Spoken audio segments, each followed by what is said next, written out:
Chairman of the Board of Governors, Mishroff, the director of this prestigious institution, and students. I'm going to speak to you today about innovation and how that could propel India onto the global scene.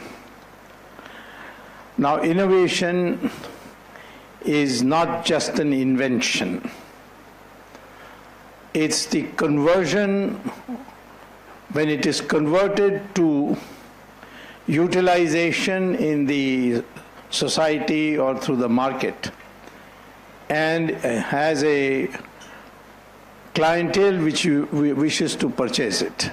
That is, an invention is an invention which is of practical application. That is called innovation.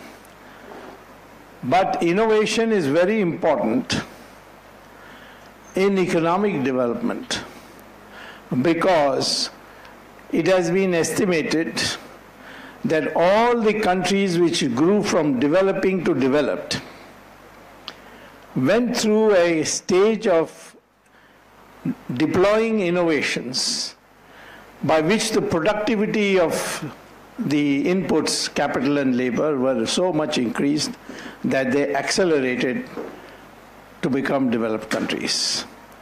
So England, for example, or Britain, in the early 19th century, invented first the locomotive concept, and then made it into a full-fledged railway system. That became the innovation which incorporated the markets within England, and that boost raised the industrial revolution, created the industrial revolution, along with Bessemer steel plants. So the innovation which drove the industrial revolution was locomotive and the Bessemer steel blast furnace. Later on, the United States came through with a lot of new innovations, the wireless, and then the jet planes, fax machines, and on, calculators. And ultimately, at the end of the 20th century, they created the internet, which was a major which provided a major transformation on how we do business, and the whole concept of globalization came because of that. So I am wish to explain to you that when, as economists, we calculate the contribution of innovation, it is usually not less than 65% of the growth.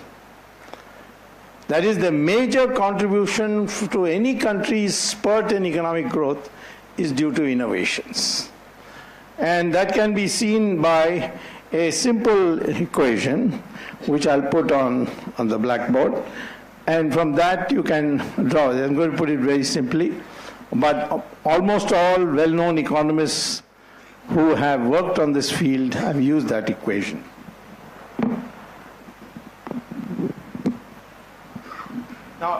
Now if production Q is a function of innovation, that is, innovation multiplied by capital employed and labor employed, then dQ by dt is dA by dt F plus A delta F by delta K. I'll put K dot for K. K dot means dK by dt plus delta F by delta L dot L. And if you knew this form, and economists know they have estimated many of these forms. Then from this, if you write 1 by q dot, this is the rate of growth. The rate of growth. So if you put that in the equation form, you will get A dot F divided by AF plus A divided by AF, and therefore this will cancel with this. This is A dot by A plus, this will cancel 1 over F, this equation. So if you take this to this, this is the rate of growth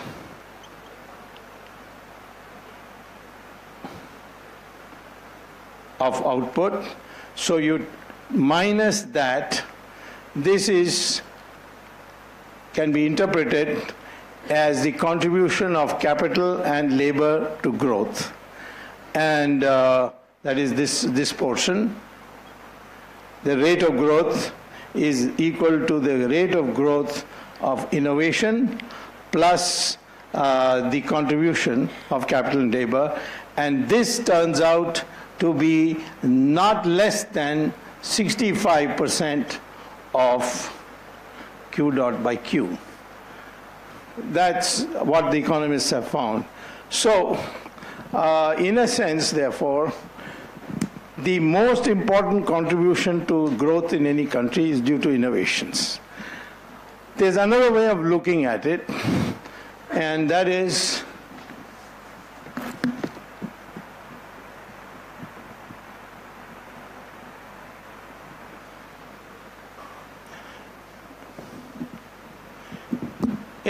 if you have here Q, that's output, and on this you have input, that is a measure of capital and labor combined in some way, then you will get a production curve. When the input is 0, the output is 0, so you'll get a curve like this. The more you put capital and labor, the more output you'll get, but it slowly tapers off, and this tapering off is called the law of diminishing returns.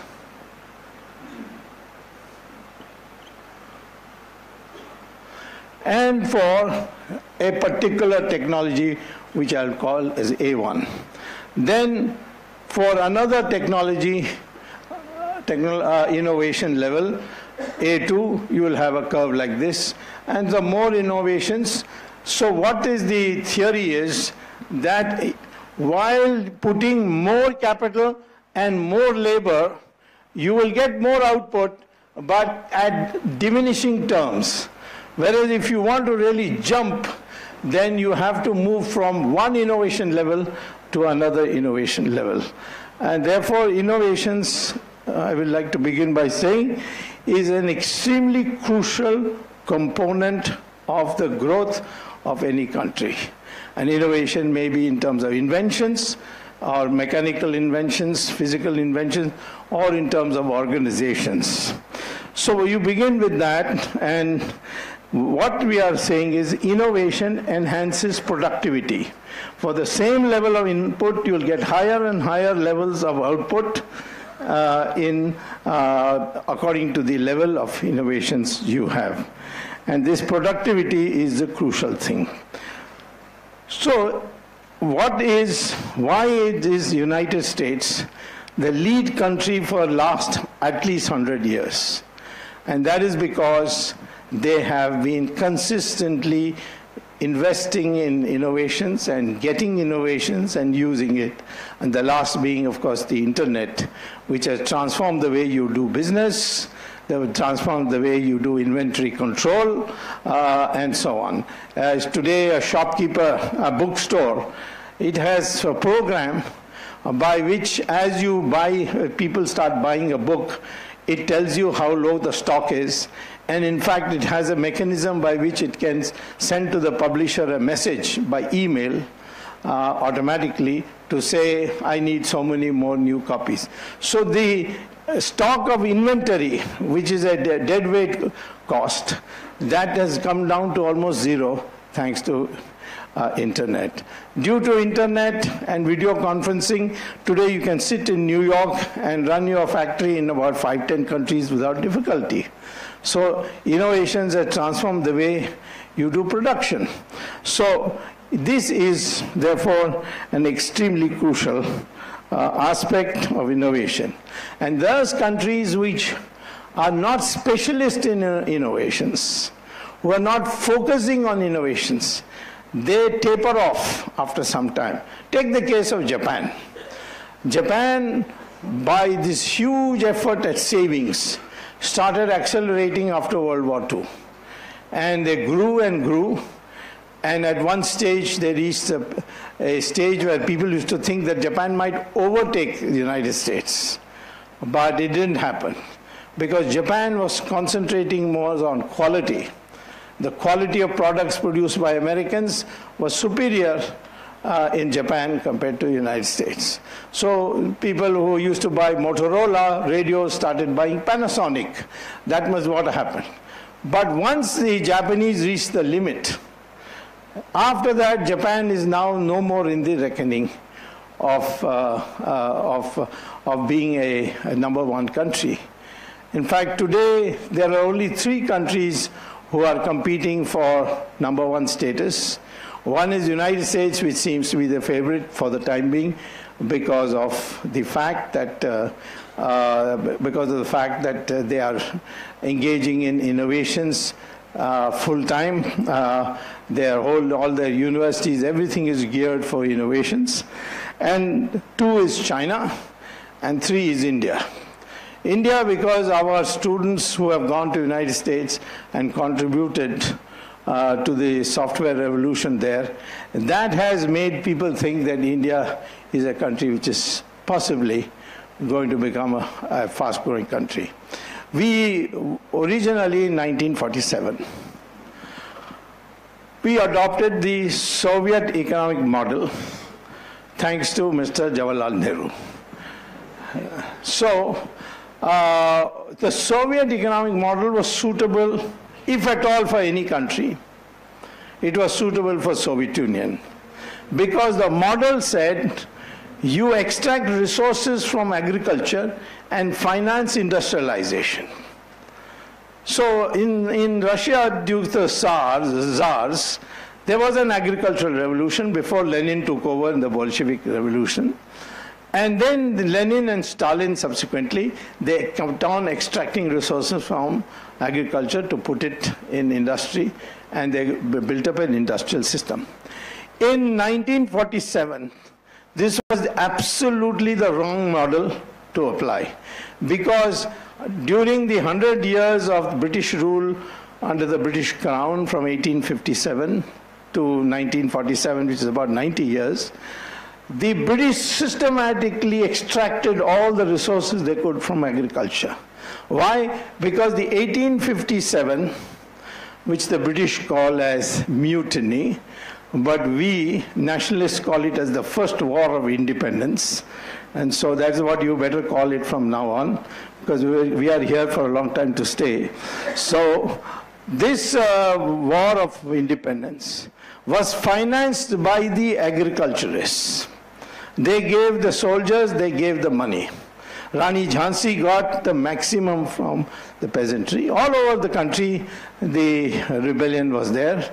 It was therefore, Veer Savarkar has named it as the first war of independence. And therefore, once they managed to crush it, the British said, this agriculture, we must break their backs. So they created a system called Zamindari, where the criminals of the country were given power to collect resources for the British government from the peasantry. And the freedom they gave to these zamindars was collect as much as you like. But this is the fixed amount you have to deliver to the British government to run our administration. And if you find that some farmer is unable to pay, you can extract the due amount from either by snatching his wife's jewelry, or by appropriating his house, or by going to his brother's house or relative's house and collecting from them. I mean, that was the kind of power they gave, and the agriculture was bled completely, and by the time we came to 1947, it was bone dry. Now, Jawaharlal Nehru adopted the Soviet model, and having adopted the Soviet model, you found that very soon we had an agricultural crisis. In 1965, because of the failure of the rainfall, there was such a situation that we literally were depending on ships from United States bringing PL 480 grains to survive and to avoid a famine. And the New York Times had headlines, India living from mouth to ship and ship to mouth. I mean, this is the kind of demeaning things they were saying about India. Two State Department officials, and you can see this from Google or go to Amazon and get a copy, Paddock and Paddock, P-A-D-D-O-C-K, and two brothers, Paddock and Paddock, wrote a book called World Famine 1975. In 1965, they are officials of the US government, and they write to say that very soon in 1975, that is 10 years from now, there will be a world famine. And like military people, we have to decide which countries can be fed and which countries cannot be fed out of grains with the United States. And therefore, you need a policy. And they said, India is a bottomless pit. It can never be fed. Even if the whole world's grain production is given to India, in 1975 it will not be enough for India. So let India be condemned and left to die like the soldiers who are grievously injured in a battle. They are left to die. They are not rescued. And therefore he said, let India be treated that way.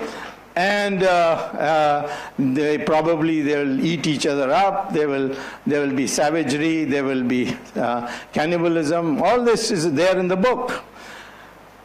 In 1975, when 1975 came, India was not only not eating each other up. Indians were not only not eating each other up, but we were actually self-sufficient in food. What happened? What happened is Lal Bahadur Shastri, fortunately Nehru had departed,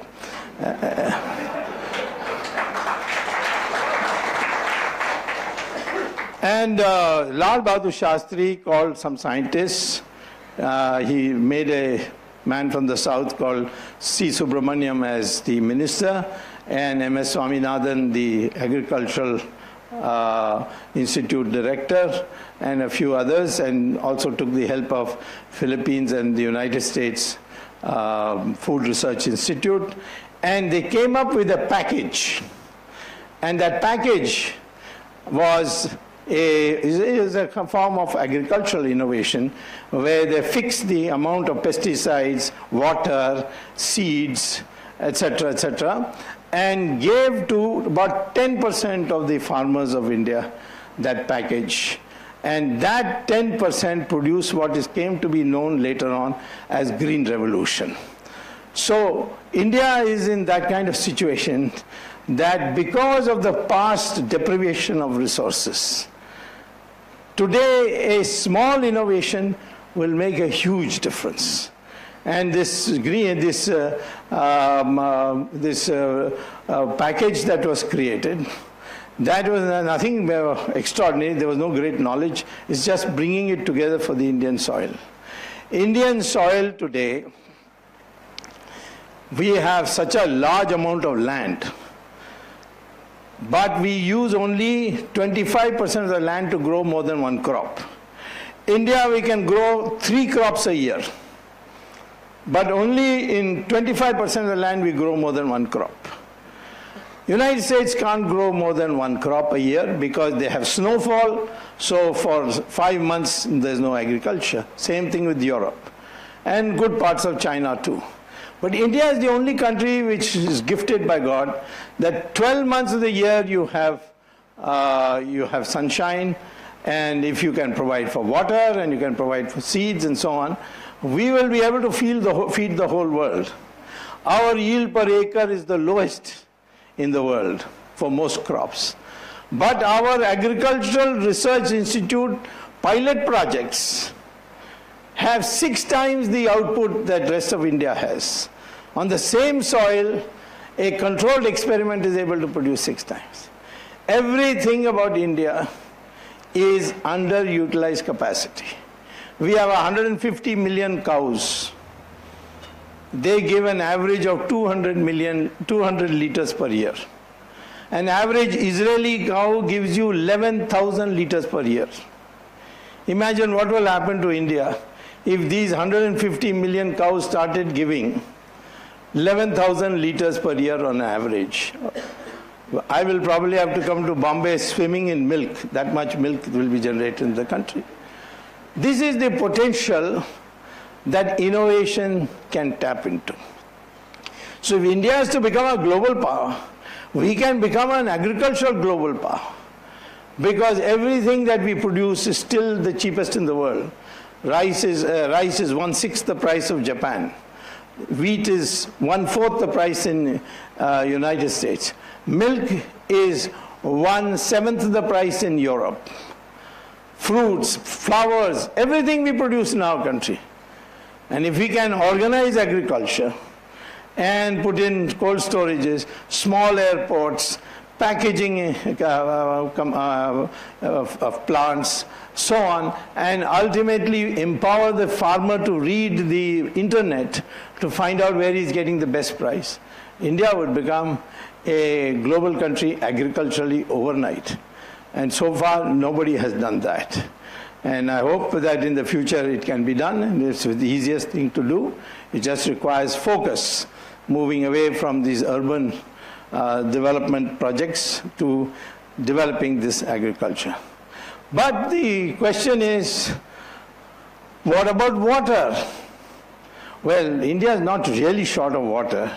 Some parts are short of water, some parts have lots of water. For instance, Godavari and Krishna is all the time flooding. But in Kaveri, there's no water. Vaigai, there is no water. And they are fighting over water. There is an innovation which the Israelis have discovered, which if we use in India, we can produce as much water as we want for those who live in the Kaveri basin.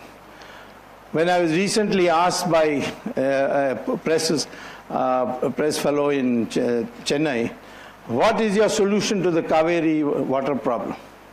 I said, do you want Kaveri water or you just want water? Tell me which you want.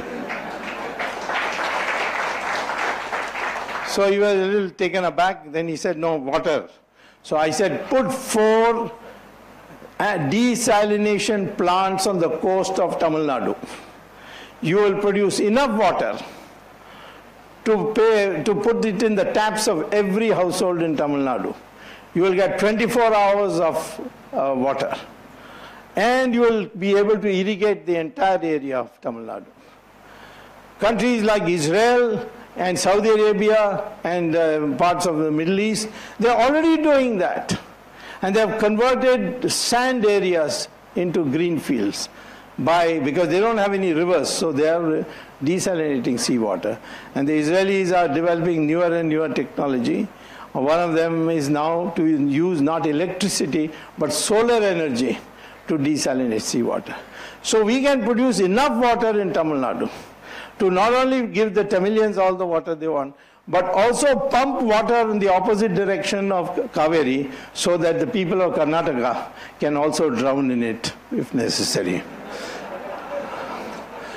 So this is an innovation. We have a problem of clean power. 60% of the world's thorium is available in India on the banks of Tamil Nadu and Kerala. I one day saw a news item saying that some people have been caught for sand smuggling in Tamil Nadu. I said, which idiot would smuggle sand, which you can get anywhere? Then I found that the sands of Tamil Nadu have monazite, which is thorium. Uranium is now depleting in supply. By 2050, there will be no uranium. So the United States has quietly started work on thorium reactors. So is Switzerland.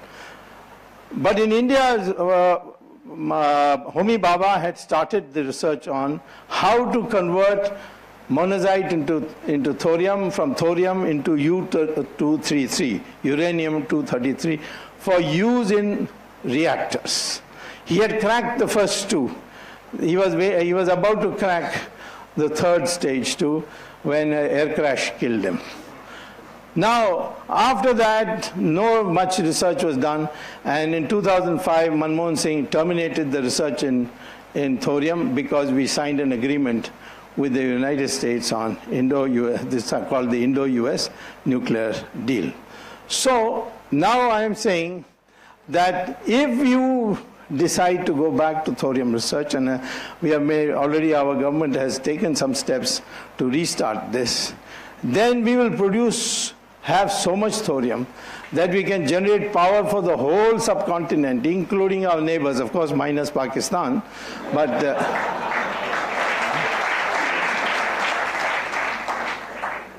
and there will be clean, it won't be like the usual nuclear reactor. It will be a clean nuclear reactor. So here is another innovation waiting to happen. Now, today we are importing 80% of our crude oil from Arab countries, Middle East, and making them very rich. But to get fuel for automobiles, now it is possible to use hydrogen fuel cells and power them with that. The Japanese are experimenting in the advanced stage. We can do it also. We have some scientists who have worked on it, and we can encourage them to do it. If we decide tomorrow that we will develop this technology of hydrogen fuel cells, then you will get clean automobiles. You won't get pollution from that. Moreover, of course, you will have to overnight charge your car. The batteries will have to be charged. But if instead of petrol pumps you have charging stations, then it will be just like as if you are using petrol. Now that can be done.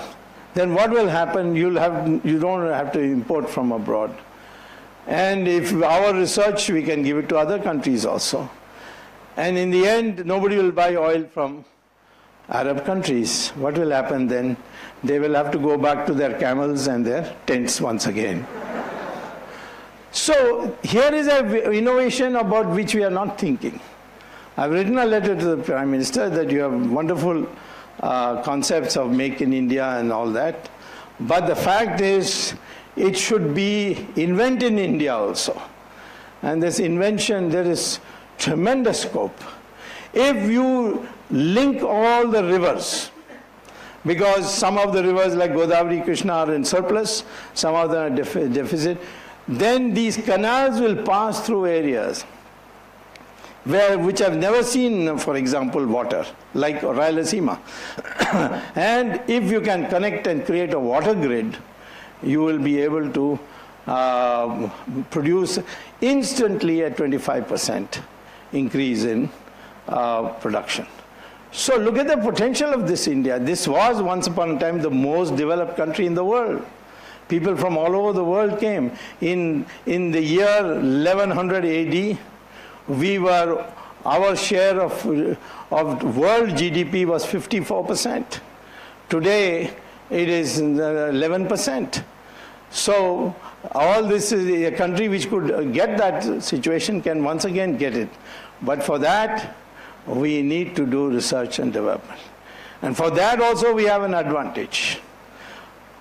Our young population, that is below 35, is 70% of the total population.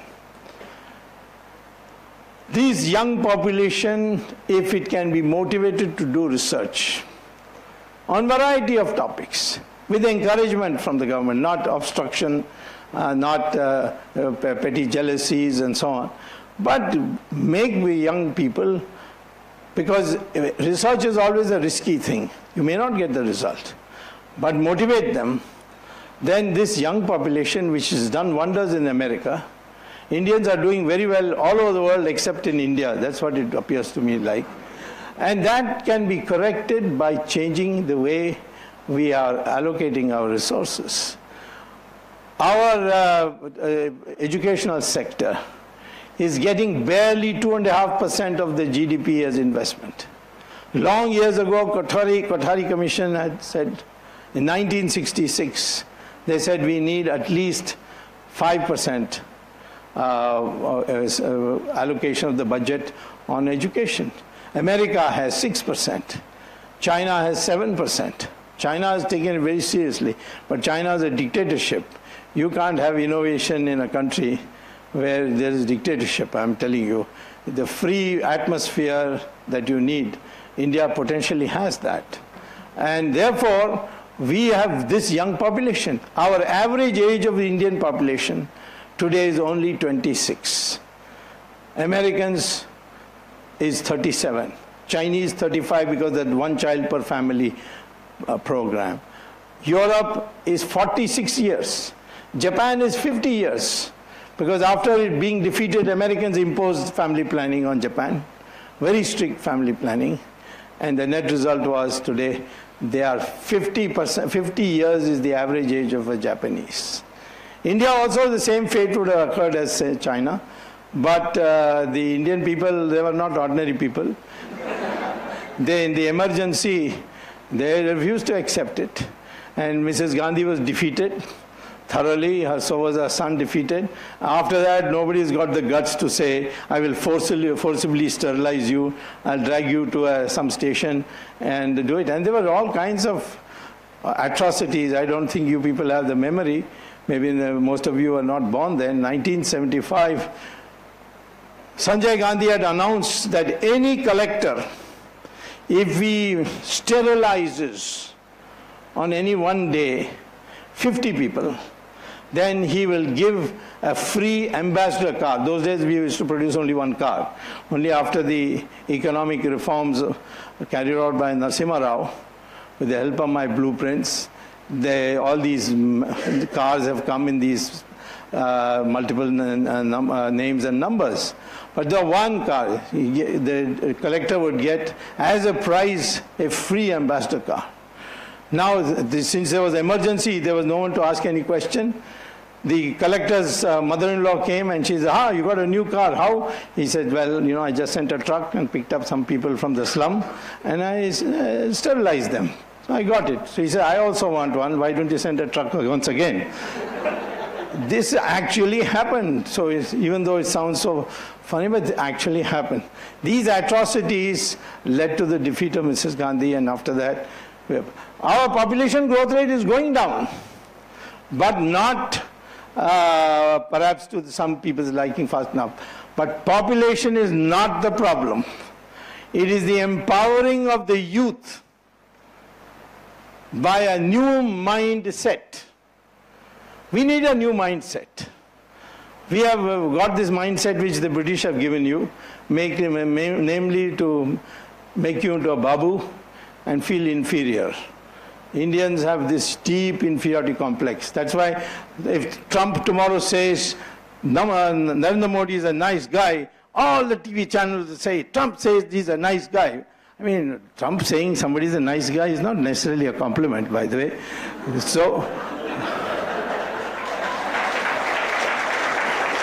but this weakness for the foreigner, white foreigner, is still embedded thanks to Macaulay, who said, I want the Indians who are British in clothes, British in eating habits, who does not speak Sanskrit but speaks English, and someone who feels inferior to the British. And that has continued. And it continued, unfortunately, we should have had a cultural revolution after 1947. And we have been fed with all kinds of bogus history, that India is two countries, one Aryan and one Dravidian. And the first Dravidians ruled the whole of India. Then the Aryans came from Khyber Pass from Europe and beat the Dravidians who went south. And then the attempt was to create two different countries. That's how the DMK emerged. And the DMK has been totally against everything north. When I was fighting in the Supreme Court against the destruction of the Ram Setu, Karunanidhi got very upset with me. He said, Swami is saying in the Supreme Court, this is Ram Setu. How can it be Ram Setu? It is Adam's Bridge. How did Ram build it? Was he an engineer? Which engineering college he went to? Now, this kind of belittling of Rama, but Rama took his revenge. Next day, Karunanidhi became very sick. And he had to go to hospital. And the hospital's name was Ramchandra Medical Hospital.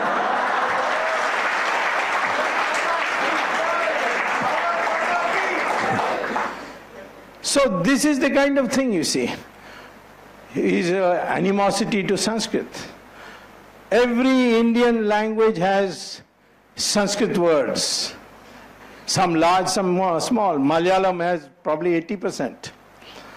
Karnataka has about 65%. Tamil has 42%. Even on that, Karunanidhi one day picked up a fight with me. He said, there's not a single word in Tamil language of Sanskrit. I said, but your name is Karunanidhi, both are Sanskrit words. Why don't you change that first? This is the mindset of inferiority, division, jealousies that have been built in. That has to change. Indians hate risk. You can't make progress if you don't love risk. Of course, you must calculate the risk. Shouldn't be reckless.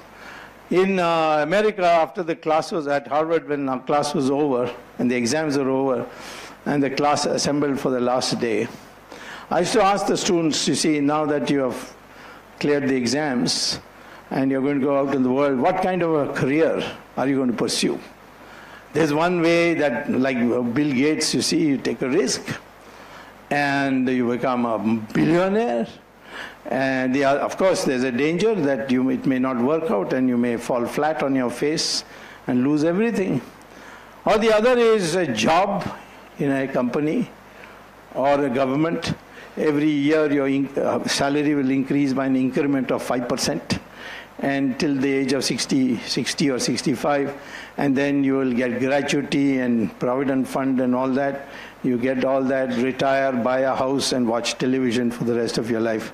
That kind of steady life, with no fear that you lose your job or fall flat on your face, which you would want. Most Americans used to ask me, what's the probability that I'll fall flat on my face? Then we'll give you the answer. But the Indian students would invariably say, we like the second job. And I used to say, why? You can be a billionaire. Why you want guaranteed poverty? They said, it is guaranteed. That's why we like that poverty. This search for security amongst Indians is pathetic. I've seen this in IIM. I asked them, what are you going to do after this? You're going to start a new company? You're going to start up, for venture capital? What are you going to do? No, we are going to get a nice job in one of the multinational corporations. This is one major mindset weakness. I'm telling you, unless you remove this mindset, even if you become the Prime Minister of India, you will not be able to do anything for the country. See, in a circus, there are 5 strong, well-fed lions in a cage. And one thin ringmaster will walk in, and he'll close the door, and then he'll crack his whip and say, climb up on the table. All these 5 lions will meekly climb on the table. Then he will say, open your mouth. They'll all open their mouth. He'll put his head in each one of them. And the audience will cheer. Why don't these lions bite his head off? Because from cub status, they've been brought up to obey orders. They don't know their strength. So the lion may be well fed, it may be very strong, but it will behave like a pussycat. This is the explanation I gave when people asked me why Manmohan Singh, sitting in the chair of the Prime Minister, was so afraid of Sonia Gandhi. I said, he's also Singh, but he's a circus Singh, that is why. This is a mindset. You don't, today on television, everybody is crying about how Kulbhushan Jadav's mother and wife have been ill-treated and so on. I said, that is not the way. You reply. Break Pakistan into 4 countries, then you see no country will start messing with you. But if you can't do it today, prepare for it. This is the mindset. You take risk. Well, of course, you think that your family circumstance X, Y, Z, you can't do it. That's another matter. But don't be afraid of risk. Don't search for stability, because there is no way you know how things turn out. Sometimes a bad event produces a much better event than if you never had that bad event. So this mindset change is necessary for innovation, because innovation means a risky project. But once you succeed, it wipes out all the failures that you have gone through. Never give up. That mindset you have to have. And I say this for both men and women, because there's no difference between men and women when it comes to brains. In fact, looking from the school exam results, it looks like the women have more brains. They're all 1, 2, 3, first and second and third are all women. But this gender equality talk that is going on is not part of our history. It is, we have always treated women as on an equal footing to men. And you can see, for instance, in Brahma's cabinet, the most important portfolios are with women. Durga has got defense, Lakshmi has got finance, Saraswati has got education. What male god has got? Nothing. I think only one god has got information broadcasting to Narad Muni. And when the male gods failed to finish the Asuras, they went and fell at Durga's feet and said, please save us.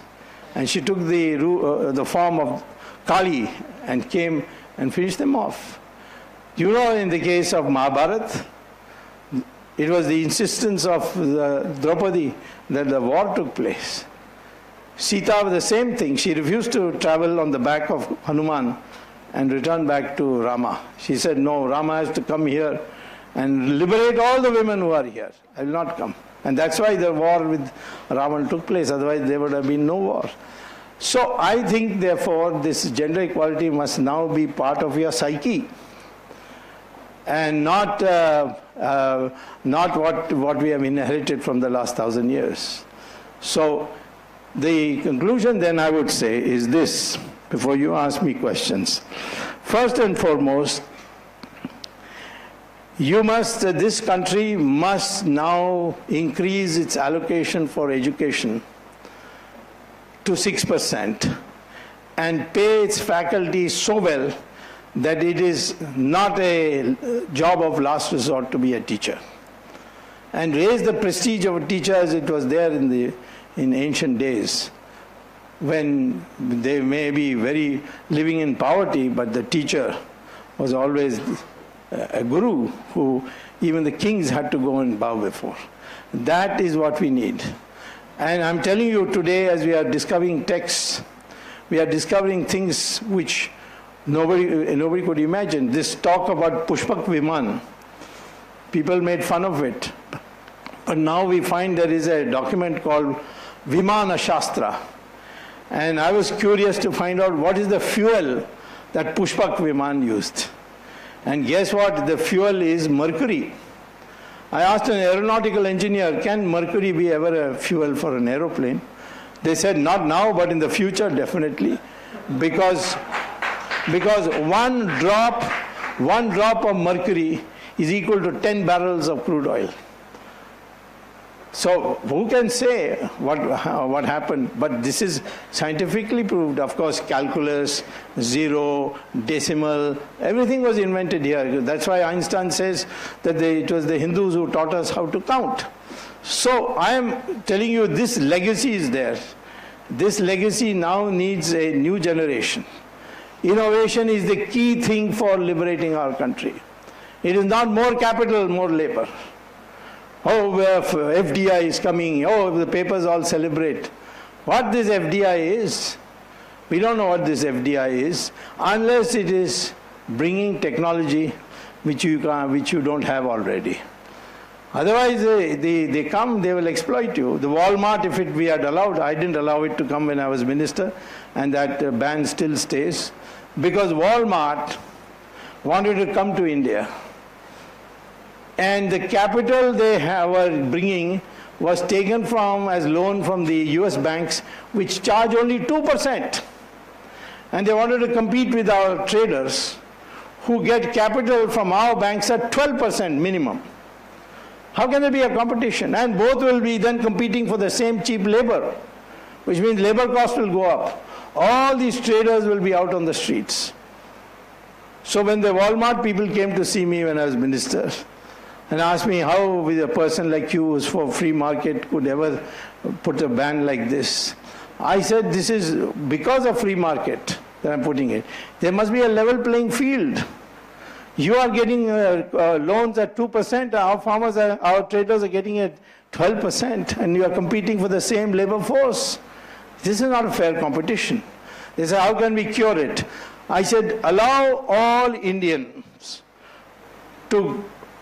companies to take labor from India, go to the United States, bid for building roads, houses, and so on.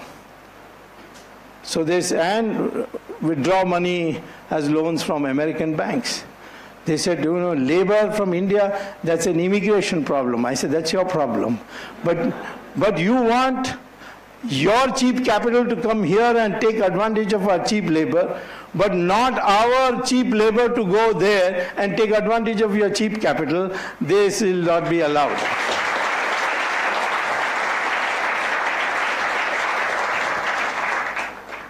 Hence I say to you that you must therefore develop your mindset that everything is a challenge. I will take the challenge, and fail or not, doesn't matter, I'll try again. That mindset has to come. And with that, innovations are plenty before you, which will transform this country. India was once upon a time a great nation. It can become again. What do you need to become now a global power? 10 years of continuous 10% per year growth rate. 10% growth rate can be achieved without difficulty, because already our rate of savings is 35%. And everybody knows that rate of savings divided by the capital output ratio will give you the rate of growth. Supposing the rate of savings is 36% and the capital output ratio is 3, that means the growth rate will be 12% per year. And if you lower that 3 to 2, then it will be 18% growth rate. So hence, the conditions for India becoming a global power is all there. What you need is innovations. And I would like our government to give much more greater focus in the near future to innovations to solve the major problems, rather than they can continue, but the priority attention should not be for startups and things like that. We have done enough in 3 years and produced some very good results. But what we need is motivating our students to go to the best schools, get the best education, and come out in real life and be empowered to start their own company to create new innovations. Thank you very much. Thank you, sir, for sharing your idealistic views.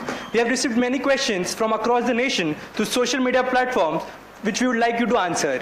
The first being, so you can sit, sir. So the first question is, What would be the role of government to inculcate the innovative germ in youngsters, that is, policies and plans for next 10 years? The first thing the government must do is to reduce the interest rate on loans to at least 9%. And we had a governor called, Raghuram Rajan.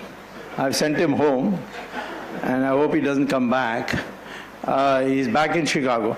His idea was to go on raising interest rates to control prices, inflation. I told him, but the effect will be on small and medium industries. Their cost of capital will go up, they will close down, there will be unemployment. Unfortunately, he was not an economist. You see, he was an IIT graduate, then he went to IIM and got a MBA, and then he went to MIT and got a PhD in finance theory. Finance theory is all bilateral. You buy from me, I sell to you, that sort of thing. Economics is macro.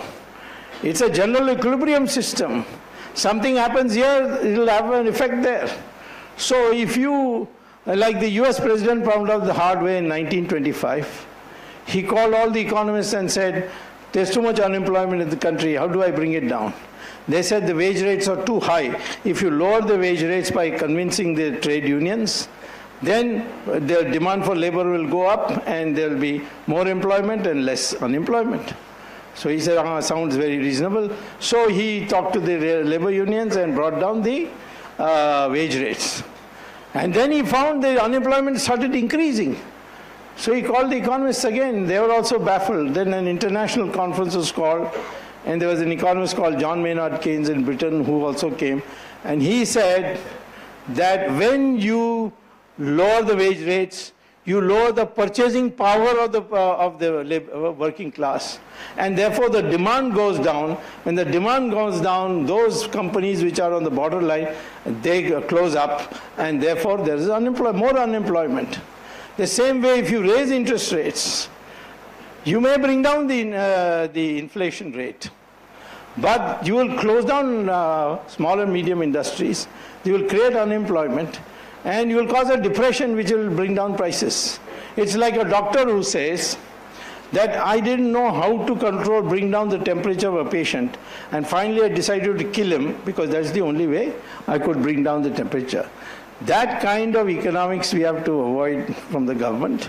We must at the moment we have only microeconomists in the government. I hope some changes are brought by the PM very soon.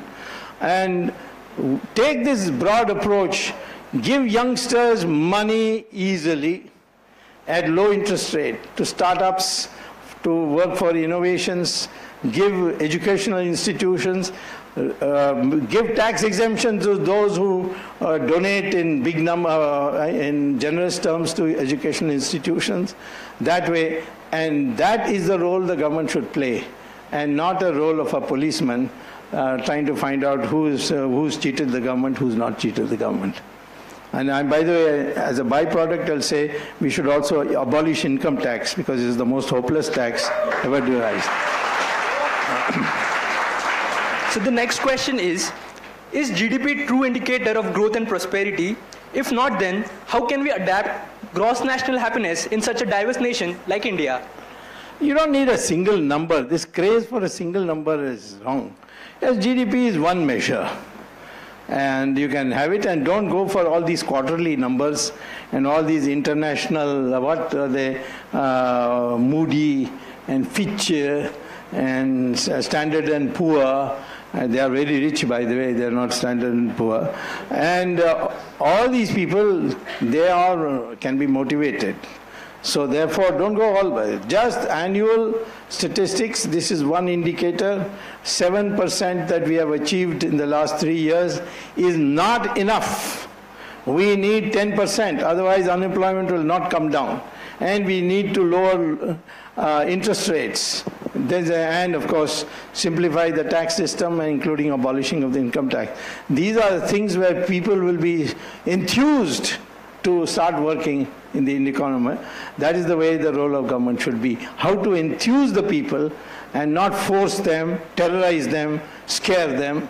but to facilitate them to do what they want to do. The third question is, are our innovations and products and services based on it modeled on Western culture and ecosystem, and therefore unsuitable and not appealing to mass section? What steps at micro and macro level would you suggest to promote indigenous innovations? Could you translate that into simple English, please? What is he saying? That Western influence has done what? Has it? Do you read the question again, Ala? Are our innovations and products and services based on it modeled on Western culture and ecosystem? Not, I mean, demand is, it's a free democratic country, and if you don't want to buy, nobody is to prevent you from making you buy or forcing you to buy. So, well, yes, these advertisings and so on, they do create a certain demand where there's no need for demand. But that's a very small section.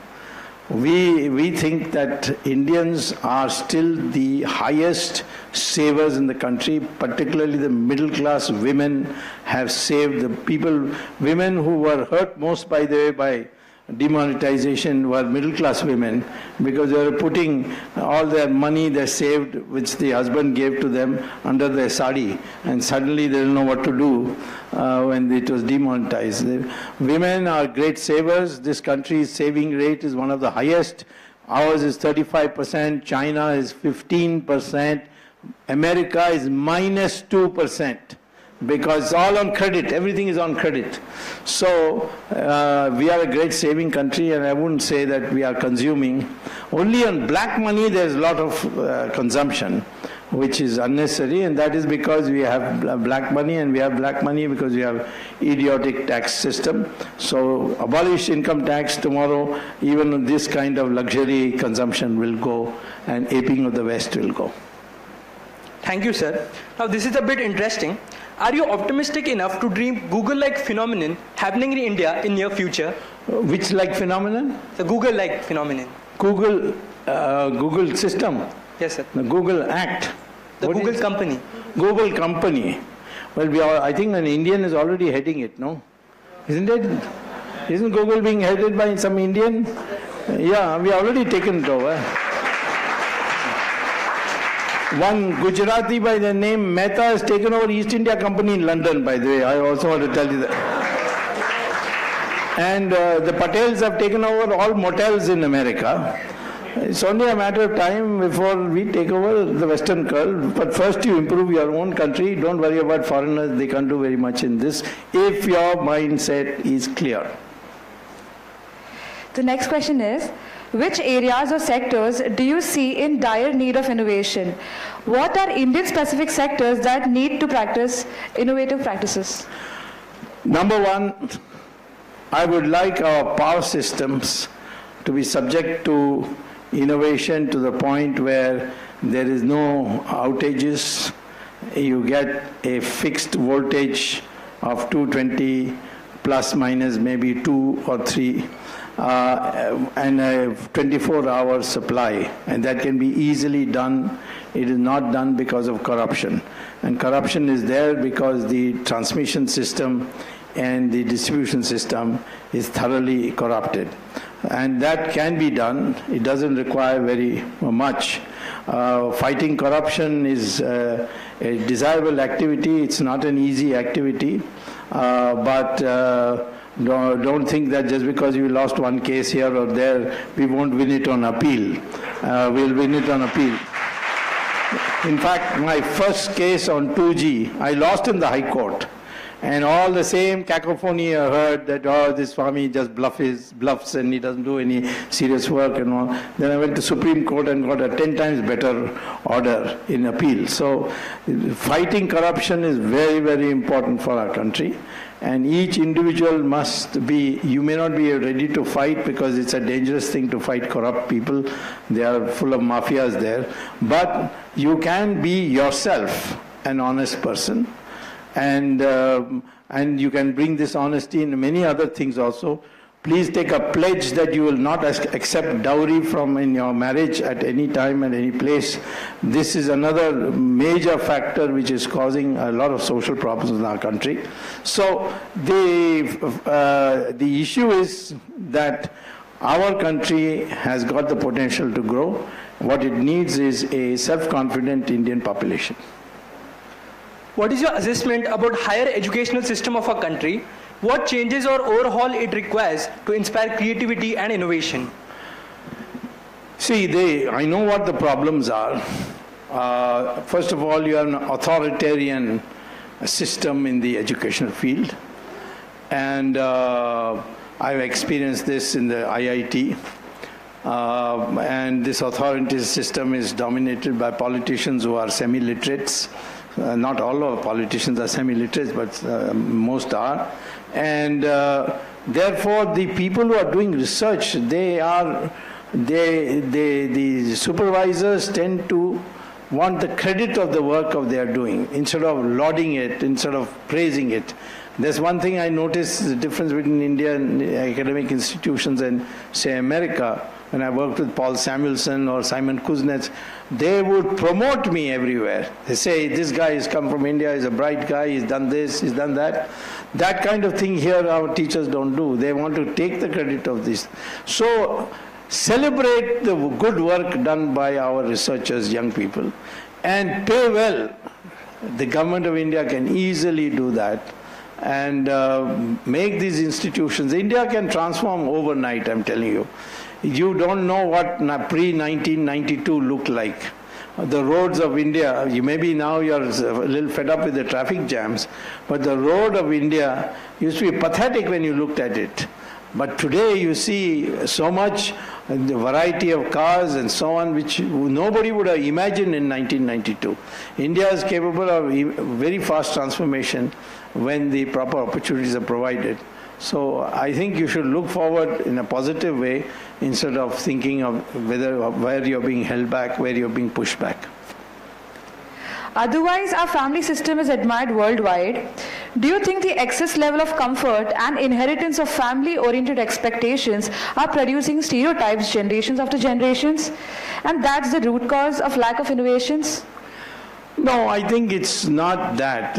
I think family system is a very important social security system, which Indians who live in America sorely miss.